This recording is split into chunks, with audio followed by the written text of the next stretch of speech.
vocals could be really painful to handle, and make them sound pro could sometimes be quite hard. But be no afraid, my friends, because I have this, which helps me take this vocal If I could change your mind, and turn into this. is it too late to turn back now? Switch it up. And don't worry, I will make it free download so you can get it as well. On the left hand side we have raw vocals, and if you continue everything you should be able to get pro processed vocals at the end. And there's a logic behind following this exact order. The first one is restoration. Restoration means basically removing noises, rumbles, silences and mouth clicks from your audio, because all the other things we do afterwards will amplify those errors. I have these vocals. It through, please do. This is a really good thing. So I don't have any noise, but I have slight rumble. What does rumble mean? Do you hear all the stuff here? It is quiet, so it's a good take. But sometimes it pumps, especially when there's breathe into the microphone.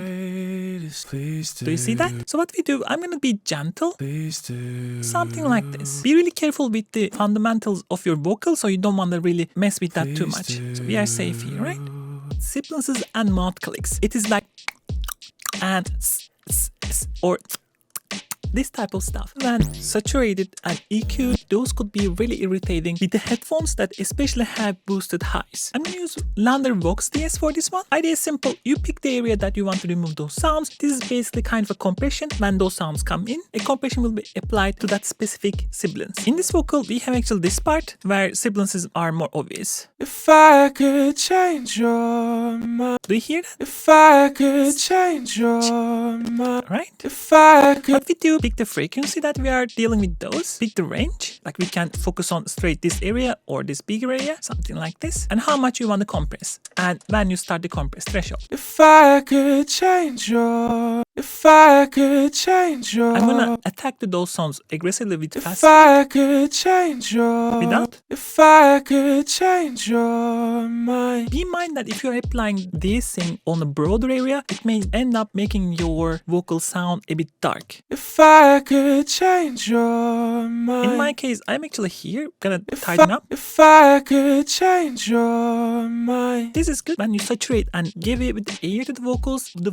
open up as well. But for now, for this vocal, I think it's enough restoration. The next one is pitch corrections, depending on your vocal. I know vocals that are amazing with the pitch, so you barely even need pitch correction. And I know vocals that you cannot live without a pitch correction. In this case, we have one of those really good ones. He's singing really, really well. Try to see. If you need to really do a lot of vocal correction, it's better to do manual correction like Melodyne or Autotune. But for this one, because we have a pretty good vocals, I'm gonna go for ease auto-tuning. Here, we will go for the key. We are in G sharp minor. The modern algorithm is a bit more aggressive. It's more like this rap style vocals. For us, we wanna keep it transparent. I don't want super fast, and I don't want reverb. This comes later. So here, for example, gentle auto-tuning. If you make it too much, just let me exaggerate it. Let's put like fast. Honestly, It really makes it very robotic. There's very room for this type of vocals, like more trap style vocals or very auto-tune, more machine-like vocals. But for me, I want to keep it natural. Hence, the reason I keep it slow. I just don't want extended, out-of-tune, holded notes. honestly, it's drowning me. Cool. The next one is the Corrective EQ. This mainly deals with if there are room resonances or like resonances in the equipment, could be the microphone, or if there are some peaks and dips that you have to take care of. Let's take off our vocal. The fundamental of this vocal, I don't want to just duck it, but I want a bit more dynamic, like this. You see? It just makes it a bit subtle. Also, due to the dead room that vocal is recorded, everything is super dark. I want to give it gentle up, but I'm gonna also duck it. I mean, it will be boosting, but if the highs get so aggressive, we are still ducking a bit. Right? You see? I'm gonna even give a slight boost in the mids. Is it too late to turn back now? In this vocal, they're not really irritating resonances for my ear, and I don't like to really come in and try to remove stuff with very aggressive small dips because I feel like they don't sound natural. Is it too But sometimes when you add distortion, saturation and boost stuff, these things may come up later. If it happens, we can come back always and correct it that way. But at the beginning, I don't like to do it aggressively. Let's do NAB. Is it too late? Is it too late?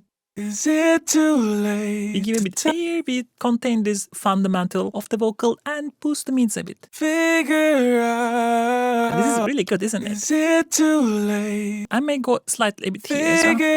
Figure out. Well, that was great. If you feel like you are going to try one of these arpeggios, please consider like and subscribe. It really helps a ton. Now, many people do it quite early, this part, dynamics control. Especially vocal writing may come actually before even corrective EQ sometimes. For me, I keep everything under my dynamics control, but this is the one thing that a lot of people do it very wrong. They will just throw a compression into the vocal and hope that solves everything. But if you just zoom out, look at the volume levels, this is very normal. It's very classic thing the vocals do when there's a lot of emotion. They sing with a higher volume, or they want to sometimes just emphasize maybe the sadness or other things like we have here. They keep it quiet, which creates this huge volume difference. Like look at here and look at here, and your compression settings actually will be completely different from here to here. What I like to do first, if there are really emotional difference and energy difference between different vocals, I actually like to separate them on their channels. So here, I'm just gonna duplicate my chain there as well. So listen to this. If I could change your And listen to this. eye to see. Right? From here on, my coloring, my distortion, my many other things will be slightly different from this part to this part. But even inside the vocals itself, you will see like huge volume differences between here and let's say here. Look at our peaks here, minus 24, and look at my peak here. Minus 11, that is like 12 dB difference. You cannot use same compression settings. Your threshold will be completely different. There are plugins now, I think, but what I like to do, just cut the vocals into parts. Like here, I see this a bit quieter, a bit louder, cut it here, cut it here. This goes really fast as well. What I will do, like, okay, let's give a bit boost here. Just want to get them ballpark here, so you can use single compression settings for everything. By the way, don't exaggerate. Keeping a bit quieter, respecting the vocals, way of saying things is alright. Look at how similar our take looks. Means that if I solo To me. and here,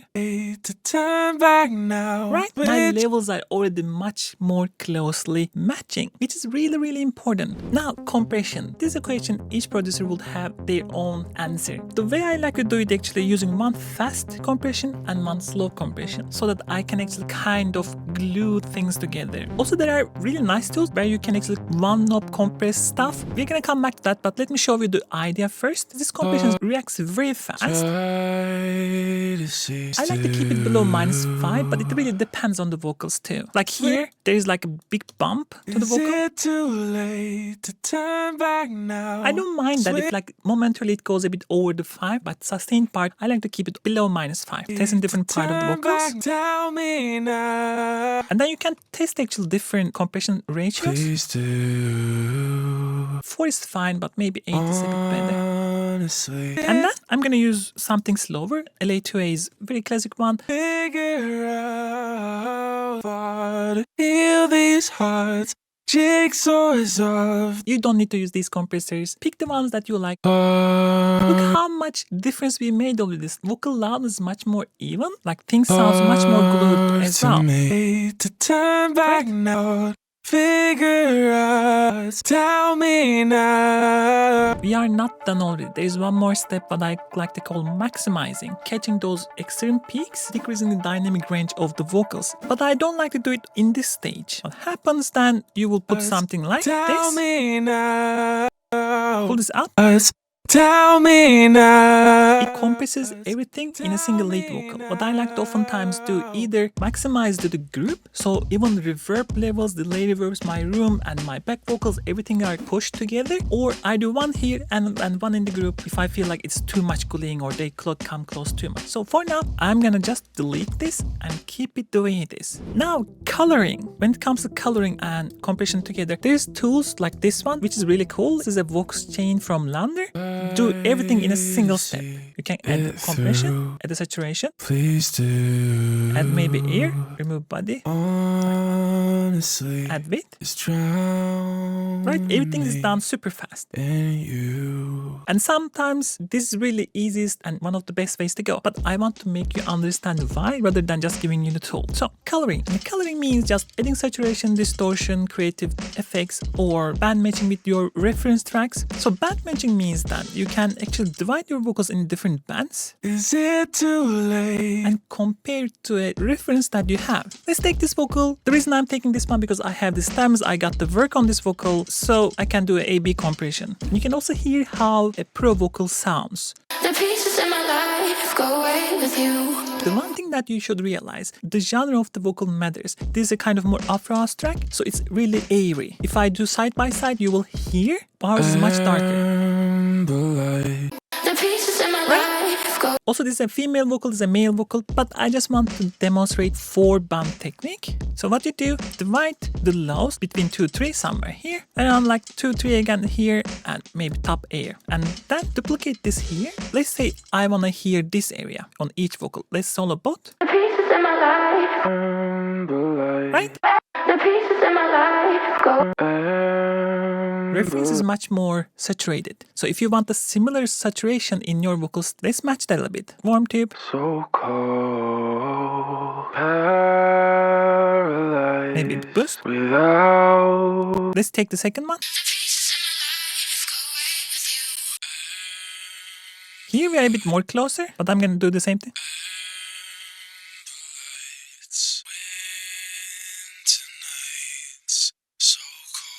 And I'm expecting the very exaggerated highs now. Yeah. It was actually more still than I expected. Compared to ours. Form tape. Here we go. I'm not trying to match 100%, but I want to show you the technique so that you understand a bit better. Without.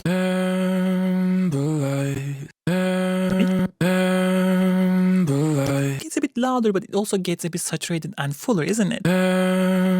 This is the reason why this technique is so nice, because you have an anchoring point that you can actually listen to and apply the same technique to your vocal. winter nights, Maybe a bit more on so that. cold. Again, without. Turn the lights when Compared to forever. Life go away with you. The only difference now is those super lows, but we have a male vocal. I really want that warmth. This being said, this is a very didactical, very surgical way of balancing your color. Many times, I'm not exaggerating, I will just slap actual simple saturation and then see if I need the balancing. Or both. In this case, I'm gonna test it out. For example, here. turn the lights. I don't like pantones on vocals, so I'm gonna bring it down immediately. Get the air. Winter nights, so cold. Right? And actually bring the mix down. So I'm parallel processing, keeping the original vocals in it as well. Turn the lights. Without? Turn the lights. Turn the lights. Cool, isn't it? So do you hear how that S are much coming through? That's what I said. Tame them in the beginning so that it doesn't get out of control. Creative effects means that sometimes, depending on genres, you will hear that phaser, flanger vocals. Let me illustrate that for you. This was very common late 90s, early 20s in pop music and rock music. So classic.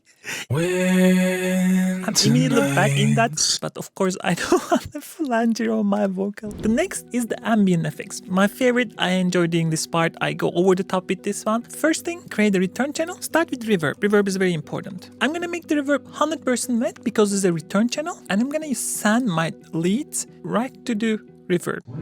I like to listen first the vocals. I'm gonna want air, maybe slightly shorter.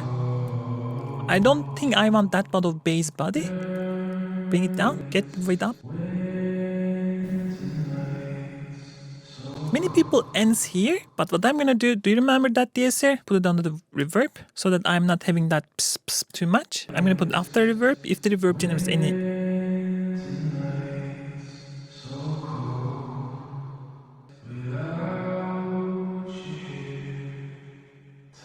Alright, and then Actually, I'm gonna EQ the reverb. And this one, we're gonna do together with the vocal. Winter nights so cold. You can either do before or after. Let me do before a bit. So cold. It's getting more and more pretty every single second. Now, I told you I do this thing over the top. I use a couple of different reverbs. For example, for me, a shimmer reverb on this will be amazing. Something like this. And the lights. Sign it there. Now, compare the other one is very air and high pitched. I'm gonna make it like a medium stereo dual. Open that highs a bit more. And I'm gonna sidechain to itself. So when the vocal comes in, I'm opening a space. And then I'm gonna actually copy this one to my other reverb as well, but a bit more gentle. Cut a bit more of these lows. Like that. And the lights. Look at that space. Tonight. Now you should be making these decisions with your track. So I already know my track in and out. So I know that I want this big air vocal, right? And the lights. Winter nights so cold. It's getting there. It's not there, but it's getting there. So I'm gonna open up that highs a bit more. And the lights. Winter nights. And bring down the shimmer. So cold. So cold. And shorten up a bit more. To hold. Also, let's listen here. Turn back now. Switch it up. Figure. There are a couple of things that are missing. I actually like one more reverb, but I'm gonna put that reverb on a group because we have to go for another layer here, which is the harmonies. Now, harmonies could be the same vocals singing in like the perfect fifth or in some part changing in a slightly different mode to create background vocals. The back vocals are really important, especially emphasize the strong part of the track, like the hooks. Here we have this, and then I have two back vocals to the left, to the right. I'm just gonna group them up first and duplicate my corrective and coloring parts so that we can make them sound slightly similar. Is it too late to turn back now? Bring down the volume. Switch it up. Blend them together. Figure out. Without. Figure out. Right. Is it too late to turn back now? Switch it up. This leads to another decision point, which is how much ambient effects you add actually your back vocals. For me, I like to keep them cleaner because I feel like everything mushes too much. So I'm gonna just send them slightly to my... Is it too late to turn back now? Or maybe I don't even need to. What I'm gonna do now, first add a reverb to the group. This one will be really subtle. A short reverb makes them sit together. Switch it up. Figure out. Figure out. It's getting there, isn't it? By the way, this song is coming next month. Really cool song. It will be very fun. But what I'm doing now actually, do you remember I said that sometimes I take this and move it to the group? Because I want that reverb to be also saturated a bit. Turn back now. Switch it. Now comes the final EQing. Here people will use actually something like pull takes here from the ear. To turn back now. Switch it up. Figure out. Figure out. Figure out. Now one thing I jumped over is the delay. The reason is if you add delay too early and start doing this processing, it also mushes the sound. So I like to glue it together first. Maybe it is a bit too much. I don't know how bright should be. It's a bit like a preference.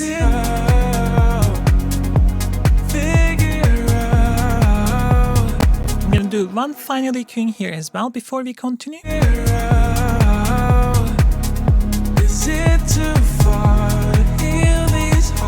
Alright, time to delay. Depends on what you want to do. Delays on vocals are just cherry on top. Again, I'm gonna just go for the lead. I'm not gonna add delay to sides. Sides are just there. I feel like it's again overwhelming otherwise. In delay plugin, you like is fine. I'm gonna go for timeless. You can use it with a send or insert. If you have a ducking function on the reverb itself, you can get away with using it insert. I like to duck them when the original vocal comes. You can either do it like with the reverb that we did, the compression sidechain the vocal itself, or if you have something like this, which has original original threshold and amount, it actually ducks here. Is it You see? too late now? Switch it up. You can actually decrease maybe threshold and amount. Need to turn back now. Switch it up. Figure out. Also, there's another thing with the producers. Some producers like drier vocals. I am one of these. Some producers will like the much more delays and reverb. Now we come back to that final thing that I mentioned, like putting a final maximizer so that everything gets closer to each other and things start to sound even more glued. This is more electronic dance music thing. Like pop producers probably would hate what I'm about to do because this will kill kind of a dynamic range of the vocals a bit. But I think the sound of electronic dance music requires a bit of this compression or dynamic range reduction with the vocals and effects so that it just has a bit more like an instrument feel in it. Is it too late to turn back now? Switch it But up. I'm pushing but pulling at the same time, and I'm gonna go for something like either classic if I want a bit more basic. For this one I think something like crispy is better. It up. Figure out. Figure out.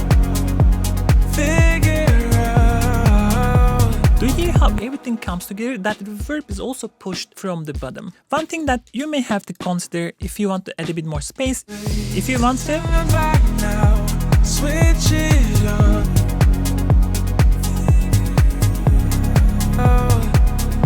Is it too far to heal these hearts? also one thing I haven't mentioned that I really like to do is actually those back vocals. I like to use things like vocal lines, which will make that they are exactly aligning with the original vocal here. One of my favorite thing to do. Okay, this should be enough. Now everything is aligned together, which is for my ears so good. Is it too late to turn back now? Switch it up. Figure out. Figure out.